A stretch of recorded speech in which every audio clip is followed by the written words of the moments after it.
Hello everyone, isi-share ko lang yung experience ko sa page na nagkaroon ng policy issue. Yung sa live ads ko guys is nagkaroon ako ng policy issue, live ads and subscription.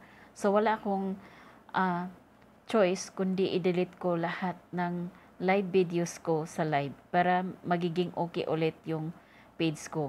So after 7 days nagiging okay siya. So, and then, mga September 9 na naman ulit. So, nare-restricted na naman ang stream ads ko. So, nag-request na naman ako ulit. Ang dahilan guys is ineligible country. So, after 7 days, binalik sa akin, nagiging okay siya. So, after 5 days, kung pinapaubaya si stream ads sa akin, nagiging restricted na naman ulit.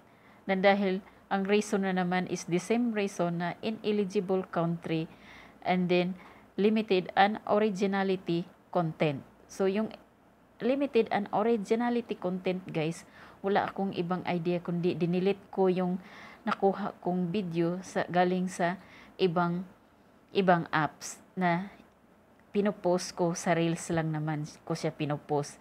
Kasi hindi naman ako nagpo-post ng long video at saka ipopost ko sa Reels ko na the same yung seconds or minutes.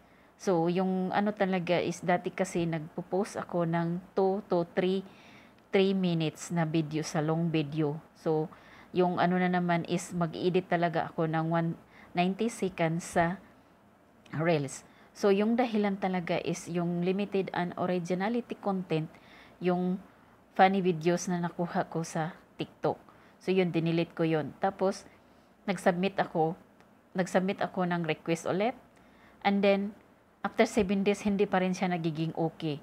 So, yung time na yun, guys, hindi ko na alam kung anong gagawin ko. Parang nagpapanik na ako. Parang hindi ko kayang mawala si page ko. Kasi, yun lang naman ang libangan ko. Tapos, accidentally, guys, na-click ko yung kung sinong nag-manage sa page mo. So, ang nag-manage sa page ko is isa yung nasa ibang country kung saan hindi siya eligible sa stream ads. So siya yung dahilan kung bakit ako na-restricted yung yung stream ads ko.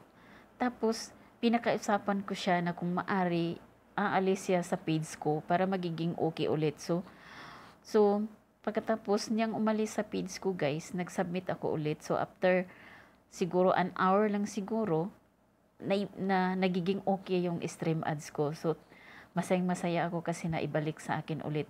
So guys, iwasan natin mag-upload ng video like sa long video at saka sa reels na the same lang yung minutes or seconds. So yan lang po. Thank you for watching and have a nice day everyone. Bye bye.